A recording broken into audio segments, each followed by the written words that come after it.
اس کے مقابل آ کھڑے ہوئے۔ آج وہ تمام حساب بے پاک کرنے کا ارادہ رکھتے تھے۔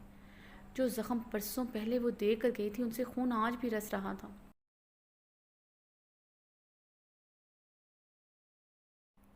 آج وہ اپنے ہاتھوں سے وہ زخم نوچ کر کھریدنا چاہتے تھے۔ محمد نے ایک پل کے لیے اپنی آنکھیں میچی تھی، کیونکہ جو لفظ وہ اب بولنے لگے تھے ان لفظوں کی تکلیف انہیں سب سے زیادہ پہنچنی تھی۔ اپنے پیٹ میں ناجائز بچہ لے کر تم واپس میری دہلیز پر آ گئی آئسن۔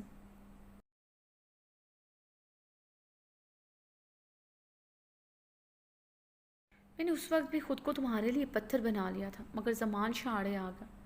اس نے تمہاری ناجائز بچی کو اپنا نام دیا۔ تمہاری ناجائز بچی کو پیدا ہوتے میں نے اسے اورفنج ادارے میں دینے کا ارادہ کر دیا تھا، مگر زمان شاہ نے ہیزل کو اپنایا، اسے اپنا نام دیا، میری عزت کو بچایا۔ میری عزت کو بچاتے ہوئے تم سے نکاح کیا، ورنہ تم نے تو کوئی کسر نہیں چھوڑی تھی۔ اپنے باپ کی عزت کو رولنے میں جس انسان کی بے غرض محبت تم تماچے کی صورت اس کے منہ پر مار گئی تھی، اسی انسان نے تمہارے سر پر چادر رکھی۔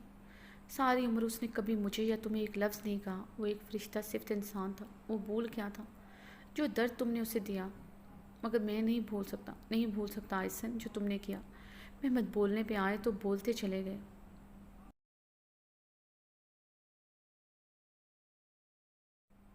محمد کا سچ آئسن کے کانوں میں پگھلتا ہوا سیسا بن کر اتر رہا تھا۔ وہ انہیں تلخ سچائیوں پر مبنی آئینہ دکھا چکے تھے، جس میں آئسن کو اپنا چہرہ بہت ڈراؤنا لگا۔ بابا جان زمان نے مجھے معاف کر دیا تھا، آپ بھی مجھے معاف کر دو۔ برسوں سے آپ کی محبت کو ترس رہی ہوں، پچھتاووں کی آگ میں جل رہی ہوں۔ آئسن اپنے دونوں ہاتھ چھوڑتی سسک پڑی۔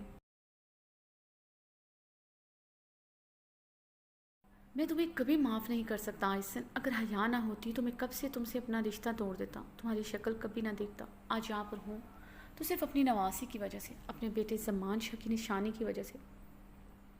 تمہاری شکل سے بھی مجھے نفرت ہے، تمہیں تو کبھی خدا بھی معاف نہیں کرے گا آئسن۔ محمد سرد سپاٹ لہجے میں دھاڑے۔ لاؤنج کے گلاس ڈور کے باہر کھڑی حیا اور ہیزل سانس روکے یہ سب سن رہی تھی۔ ہیزل کی سماعتیں اور وجود زلزلوں کی زد میں تھا۔ وہ بہت مشکل سے گلاس ڈور کے ساتھ کھڑی اپنے بے وجان وجود کو سنبھالے ہوئے تھی۔ اس حقیقت کو وہ بچپن سے جاننا چاہتی تھی، وہ سب کی نفرتوں کا باعث کیوں ہے؟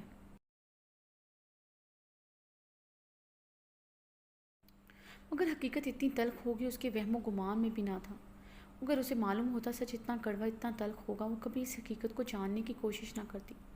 سب کی نفرتیں اسے قبول تھیں، مگر یہ سچ اسے برداشت نہیں ہو رہا تھا۔ یہ حقیقت تو آج اس کی ذات کے پڑخچے اڑا چکی تھی۔ ہیزل منہ پر ہاتھ رکھے آگے بڑھی، مگر 2 قدم چلنے پر منہ کے بل 2 زانوں گرے۔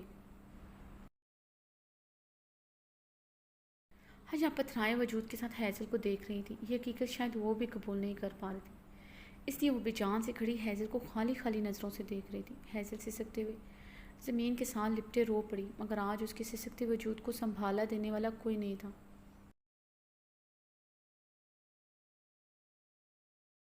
اس کی عزیز جان بہن اس کے سامنے بے حس و حرکت کھڑی تھی۔ ہیزل روتے روتے تلخی سے ہنس پڑی۔ وہ تو گندگی کا ڈھیر تھی، بھلا گندگی کے ڈھیر میں کون ہاتھ ڈالتا ہے؟ ہیزل کو خود سے نفرت محسوس ہونے لگی۔ ہیزل زمین سے اٹھتے بھاگتی ہوئی اپنے کمرے کی جانب بڑھ گئی۔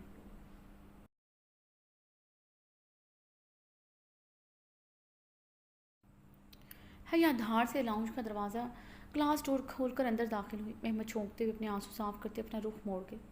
آئسن نے بھی حیا کو دیکھتے ہوئے جلدی سے اپنے آنسو صاف کی۔ انہیں مت چھپائیں اپنے آنسو، میں سب جان چکی ہوں۔ میں یہاں پر نہ آپ کے آنسو صاف کرنے ہوئی، نہ ہی آپ کے کیے ہوئے گناہ پر آپ سے سوال جواب کرنے کے لیے،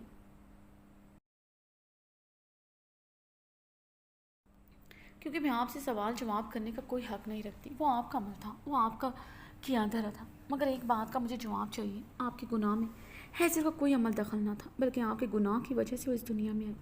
پھر آپ نے میری بہن کو اس گناہ کی سزا کیوں دی جو اس نے نہیں آپ نے کیا تھا؟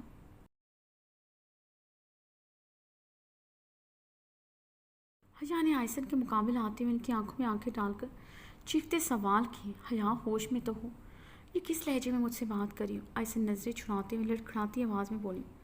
حیا کے سامنے وہ نظریں اٹھانے کے قابل نہ رہی تھی۔ پرسوں پہلے کا کیا ہوا گناہ ان کے بیٹے کے سامنے یوں آ جائے گا، اس کا انہیں اندازہ نہ تھا۔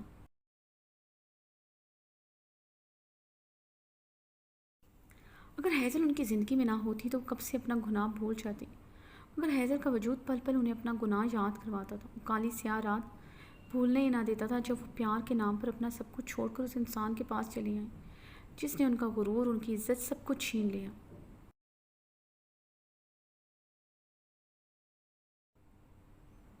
شادی کے وعدے پر اس انسان پر یقین کرتے ہوئے رات کے اندھیرے میں اپنا گھر، اپنی باپ کی شفقت چھوڑ آئیں۔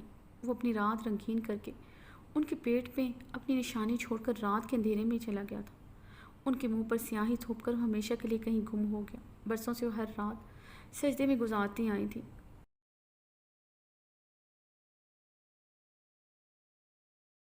اپنے گناہ کی معافی انہوں نے ہر لمحہ، ہر پل خدا کے آگے گریہ زاری کرتے ہوئے مانگی تھی۔ وہ اس انسان سے نکاح کرنے کے لیے ہی گھر سے گئی تھی، مگر اس رات کے گناہ میں ان کی مرضی شامل نہ تھی، بلکہ اس انسان نے آئسن کی مرضی کے بغیر رات کے اندھیرے میں اس کی عزت چھین لی تھی۔ وہ روتی رہی، گڑگڑاتی رہی، اسے خدا کے واسطے دیتی رہی، مگر وہ اپنی ہوس پوری کرتا رہا جس کے لیے سفاک انسان کئی دنوں سے اس سے پیار کا جھوٹا کھیل کھیل رہا تھا۔ آج جب وہ خود چل کر آئی تو کیسے اسے چھوڑ سکتا تھا؟ اس نے اپنا پورا خراج وصول کیا تھا۔ وہ اپنے باپ کی تربیت بھولی نہ تھی۔ ان کا گناہ اتنا تھا، انہوں نے اپنے باپ کا فیصلہ ماننے سے صاف انکار کر دیا تھا۔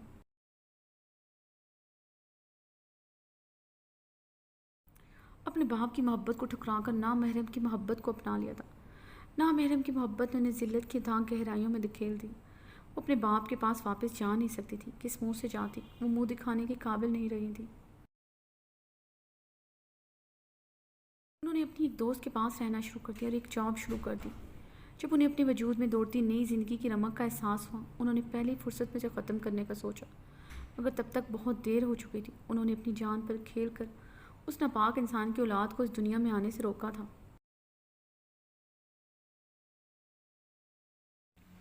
مگر انہیں ہاسپٹل میں زمان شاہ مل گئی جنہوں نے ایسا نہ کرنے دیا۔ انہیں محمد کے پاس واپس لے گئے۔ حیضل کے پیدا ہونے پر اسے اپنا نام دیا اور ان سے نکاح کیا۔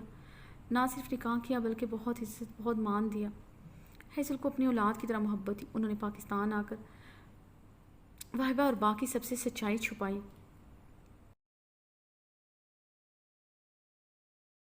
حیضل کے بارے میں انہوں نے واہبہ کو یہی بتایا کہ حیضل آئسن کے پہلے شوہر سے ہیں۔ وہ ماں تھی اس لیے انہیں دھوکہ نہ دے سکے، مگر انہیں واہبہ سے وعدہ لیا تھا حیضل کو کبھی پتہ نہ چلے وہ ان کا خون نہیں ہے۔ اس لیے شاہ مینشن میں آج تک واہبہ کے علاوہ کسی کو پتہ نہیں تھا حیضل زمان شاہ کا خون نہیں ہے۔ آج ان کی ایک غلطی ان کے گناہ کی صورت میں ان کے سامنے تھی۔ پہلی اس غلطی نے ان سے ان کا باپ چھین لیا تھا، آج شاید ان سے ان کی بیٹی بھی چھین لے، ان سے ان کی حیا بھی چھین لے۔ اپنے عزیز جان شوہر کی نشانی سے انہیں بہت پیار تھا، ورنہ زمان شاہ کی دنیا سے جانے کے بعد کب سے اس فانی دنیا کو چھوڑ دیتی۔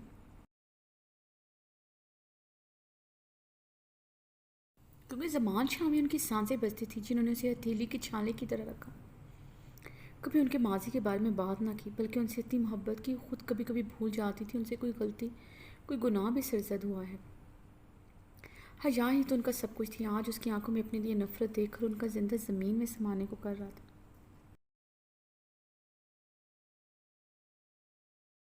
آئسن نے اپنی کرب سے آنکھیں مینچتے ہوئے حیا کو دیکھا۔ کیوں کیا انّے؟ آپ نے میری بہن کے ساتھ ایسا، اس سے اس کا بچپن چھین لیا، کیا قصور تھا اس کا انّے؟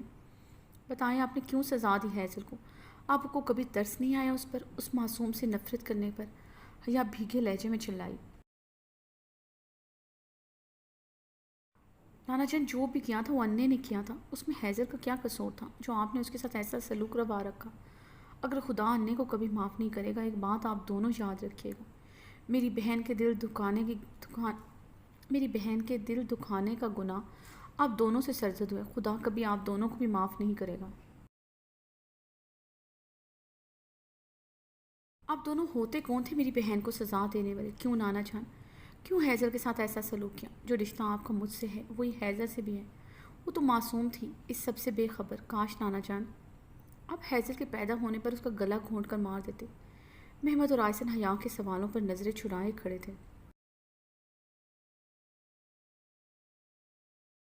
نانا جان اس کی زندگی بخش کر جو سلوک اس کے ساتھ روا رکھا وہ آپ دونوں کو میری نظروں سے گرا چکا ہے، میں کبھی معاف نہیں کروں گی آپ دونوں کو، جو آپ دونوں نے میری بہن کے ساتھ کیا۔ میں حیران ہوتی تھی آپ لوگوں کا سلوک اس کا دیکھ کر، مجھے لگتا ہے شاید میں چھوٹی ہوں اس لیے سب کی زیادہ لاڈلی ہوں. شاید ہیزل بورڈنگ میں رہی ہے. اپنا حق لینے نہیں آتا اس لیے آپ لوگ اگنور کرتے ہیں. یقین نہیں تھا نا آپ لوگ اسے اس بات کی سزا دے رہے ہیں جو اسے سرزد ہوا ہی نہیں. حیا تلخی سے بولتے ہوئے تنزیہ ہنس پڑی. بابا کے لیے ہوئے فیصلے کی لاج رکھ لیتے. آج وہ زندہ ہوتے کبھی آپ دونوں کو ہیزل کے ساتھ یہ سلوک نہ کرنے دیتے. مجھے یاد ہے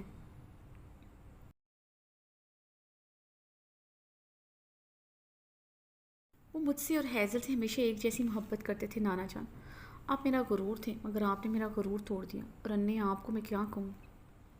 آپ نے جو کیا ہے اس کی سزا تو یہی ہے. آپ آج اپنے باپ اور بیٹی کے سامنے نظریں جھکائے کھڑی ہیں. یہی آپ کی سزا ہے. حیا غصے سے بولتی وہاں سے چلی گئی.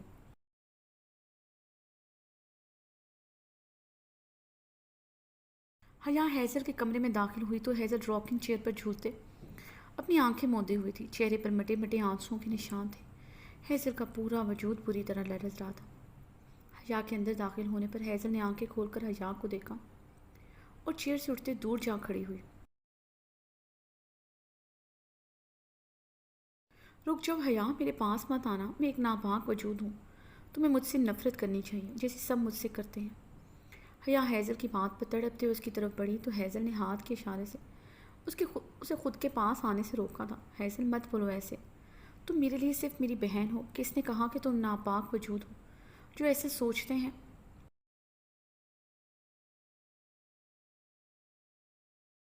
ان کے اپنے عمل اور ان کی سوچ ناپاک ہے. حیا ہیزل کے ساتھ لپٹتے ہوئے رو پڑی. تمہیں مجھ سے نفرت نہیں ہوئی حیا. ہیزل نے سسکتے ہوئے بے یقینی سے پوچھا. تم میرے لیے میری بہن ہو میری ڈرپوک میمنی. اس سے آگے کچھ نہیں. حیا ہیزل کے گال چومتے ہوئے بھیگی آنکھوں سے ہلکا سا ہنستے ہوئے بولی.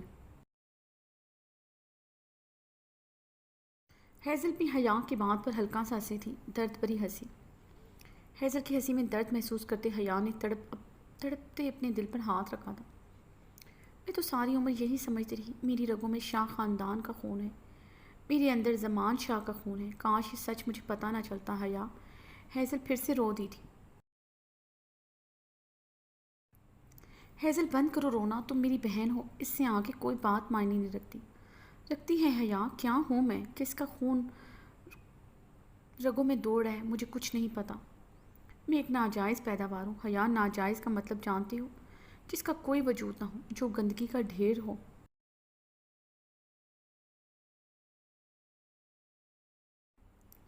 میرا غرور میرا خود پہ مان سب کچھ ٹوٹ چکا ہے. میری پہچان کیا ہے مجھے کچھ بھی نہیں پتا.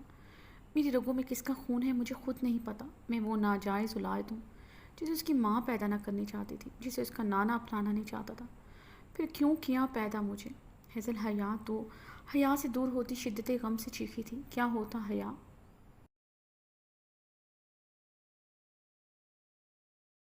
مجھے بچپن میں اس تنبول کے سمندر میں بہا دیتے. مجھے کسی گندے نالے میں پھینک دیتے. اور کچھ نہیں تو کچرے کے ڈبے میں پھینک دیتے جہاں جانور مجھے نوچ نوچ کر کھا لیتے تو مجھے اتنی تکلیف نہ ہوتی جتنی مجھے آج ہو رہی ہے. ہیزل اپنے بازو کو اپنے ہاتھوں سے اپنے ناخنوں سے نوچتے ہوئے چیخ پڑی. ہیزل کے ہاف سلیو سے نظر آتے اس کے دودھیا بازو پر اس کے ناخنوں سے پڑے نشانوں سے رستے خون کو وہ دیکھتے حیا تڑپتے ہوئے ہیزل کی طرف بڑھی. بابا جان نے میرے ساتھ اچھا نہیں کیا. انہیں مجھے دنیا میں نہیں لانا چاہیے تھا. میں کبھی معاف نہیں کروں گی بابا جان کو. ہیزل نے چلاتے ہوئے سائڈ ٹیبل پر پڑا واز اٹھا کر زمین پر دے مارا تھا. Hazel calm down. حیا ہیزل کی حالت دیکھتے ہوئے پریشانی کے عالم میں اس کی طرف بڑھی. رک جاؤ حیا. تم میری بہن نہیں ہو. جب میری رگوں میں زمان شاہ کا خون ہی نہیں ہے تو تم کیسے میری بہن ہوئی. میں گندگی کا ڈھیر ہوں سمجھے تم. ہیزل اپنے بال مٹھیوں میں دبوچتے گھٹنوں کے بل بیٹھتے ہوئے چلائی تھی.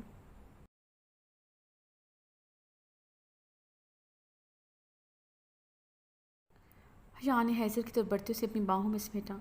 ہیزل تم میری بہن ہو. سنا تم نے. تم صرف بابا جان کی بیٹی ہو. یہی حقیقت ہے تمہاری. خبردار تم نے کبھی یہ کہا تم زمان شاہ کی بیٹی نہیں. ہیزل تم بابا جان کا پر ہو بالکل ان جیسی اچھی. تو کیسے کہہ سکتی تم ان کی بیٹی نہیں ہو. تم میری بہن اور زمان شاہ کی بیٹی ہو. میں صرف اسی حقیقت کو جانتی ہوں اور اسی حقیقت کو مانتی ہوں. یا ہیزل کے ساتھ لپٹتے ہوئے روتے ہوئے بولی. مگر حقیقت تو یہ نہیں ہے. سچ تو یہی ہے میری رگوں میں کسی ایسے انسان کا خون دوڑا ہے جس کا میں نام بھی نہیں جانتی، میں ناجائز ہوں حیا، میں گالی ہوں حیا، ہیزل ٹوٹتے بکھرتے الفاظوں سے بولتے بری طرح رو پڑی تھی۔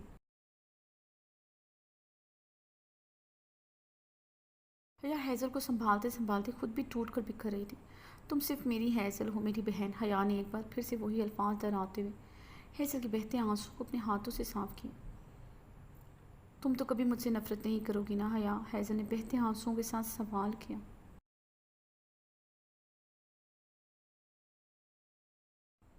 ہیزل کبھی نہیں، میں تم سے کبھی نفرت نہیں کر سکتی۔ حیا ہیزل کے سوال پر تڑپ اٹھی۔ دیکھو ہیزل، اس بات کو بند کمرے میں رہنے دو، یہ بات کسی کو پتہ نہیں چلنی چاہیے۔ تم صرف زمان شاہ کی بیٹی ہو، سمجھے؟ تم کبھی بھول کر بھی یہ بات زبان پر نہیں لاؤ گی، کبھی جازم کو اس سچائی کے بارے میں نہیں بتاؤ گی۔ اوکے ہیزل، حیا نے ہیزل کو سمجھاتے ہوئے کہا۔ ہیزل نے روتے ہوئے اس بات میں سر ہلایا تھا، وہ چاہ کر بھی جازم کو سچ نہیں بتا سکتی تھی۔ یہ سچ اس سے اس کا غرور، مان، سب کچھ چھین چکا تھا۔ اسے بتا دیا تو کبھی اس کے سامنے سر اٹھانے کے قابل نہ رہتی۔ ایک سچا اور حقیقی رشتہ، وہی تو بچا تھا اس کے پاس، اسے کھو کر وہ شاید زندہ بھی نہ رہ پاتی۔ اب اٹھو، ہمیں تیاری بھی کرنی ہے، کل میری مہندی ہے، پرسوں تمہاری مہندی ہے، میری رخصتی کے بعد تمہاری رخصتی۔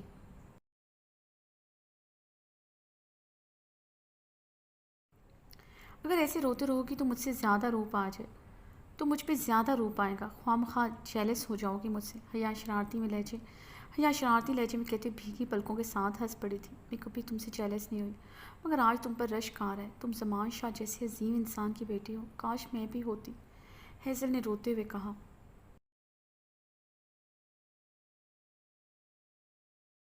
سانس بھر کر رہ گئی تھی۔ اچھا چلو اٹھو یہاں سے۔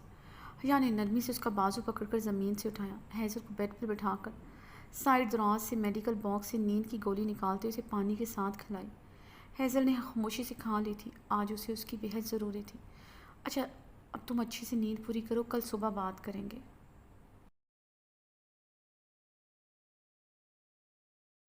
حیا نرمی سے بولتے ہوئے اس کے پاس سے اٹھتی کمرے سے نکلتی چلے گی۔ وہ مزید ہیزل کو ایسے روتا ہوا نہیں دیکھ سکتی تھی۔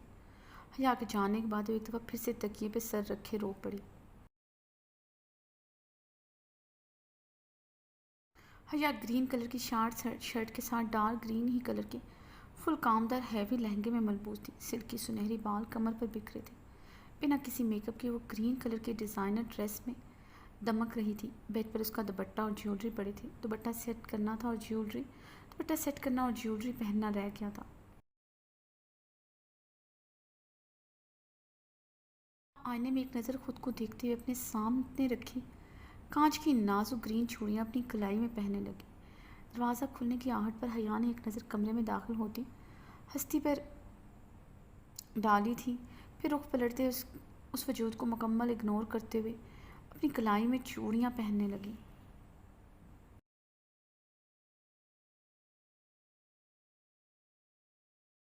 عام تر حسیات آنے والی ہستی کی طرف ہی متوجہ تھی۔ دل کی بے ترتیب چلتی دھڑکن، لرزتی جھکتی پلکیں اس بات کی گواہ تھی اس کا پور کمرے میں داخل ہونے والی ہستی کی طرف نہ صرف متوجہ تھا بلکہ دل دھڑکن بن کر کانوں میں بجنے لگا تھا۔ جان ہتھیلی پر سجتی محسوس ہوئی، دل دھڑک دھڑک کر پہلو سے نکلنے کو بے تاب ہو رہا تھا۔ شاویز کی گہری آنچ دیتی نظریں اپنی پشت پر محسوس کر کے وہ سرخ گلاب ہوئی۔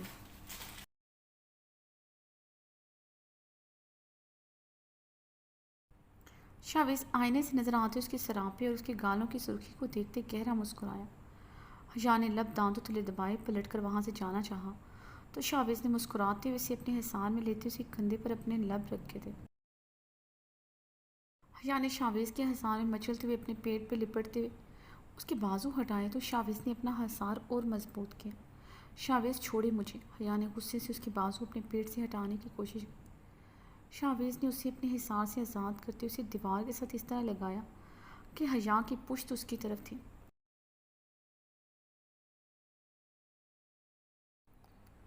شاویز نے اس کی پشت سے بال ہٹاتے اس کی بلاؤز کی ڈوریاں ایک جھٹکے سے کھول دی۔ حیا دیوار کے ساتھ لگے اس کی مضبوط حصار میں پھڑ پھڑا گئی۔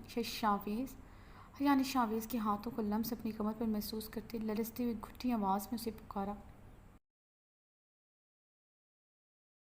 شاویز نے اپنے سلکتے لب اس کی برہنہ کمر پر جا بجا رکھتے حیا کو سسکنے پر مجبور کر دیا تھا۔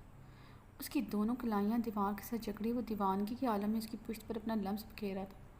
حیا کی سانسوں کے تال میل میں عجب سا سانس بکھیرتی اسے سیدھا کیے دیوار کے ساتھ لگایا تو حیا گہرے سانس لیتی، شرم و حیا کی سرخی چہرے پر سجائے شاویز کی باہوں میں سما گئی۔ شاویز اسے گود میں اٹھائے بیڈ کی طرف بڑھا اور نرمی سے اسے بیڈ پر لٹائے اس کے اوپر جھک کر عقیدت بھرا لمس اس کی پیشانی پر بکھیرا تھا۔ شاویز کے سلگتے بھیگے لب دیوانہ وار اس کے چہرے کے ایک ایک نقش کو چھوتے گئے۔ وہ دیوانوں کی طرح اس کے نکوش پر اپنا لمس بکھیرا تھا۔ حیا نے شاویز کے سلگتے لبوں کی حدت سے تڑپتے اسے خود سے دور کرنے کی کوشش کی تو پہلے سے بھی زیادہ شدت سے اس کے چہرے پر اپنا لمس بکھیرنے لگا۔